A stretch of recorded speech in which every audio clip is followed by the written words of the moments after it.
Hello and welcome to Zimstek Media.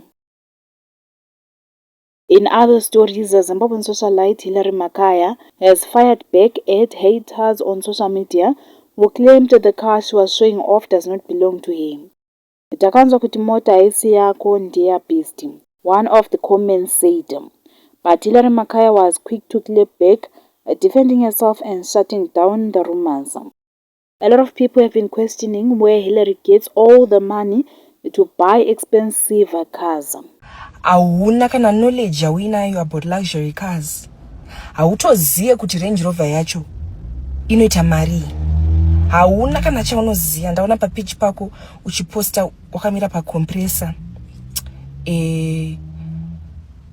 Dzidza kubatikira kuma conversation emota dzana 2006-2008. Usauye mu comment section munenge muchitaurwa zvausingazivi, or maybe kungorwadziwawo zvako igodo wakomenta from a better place. I don't know. Ndinotadza kutenga mota ya 2026 sei iri Range Rover futi iko kunana Zimbabwe kuiso kuti ndo mota dzatenge tichingodrive.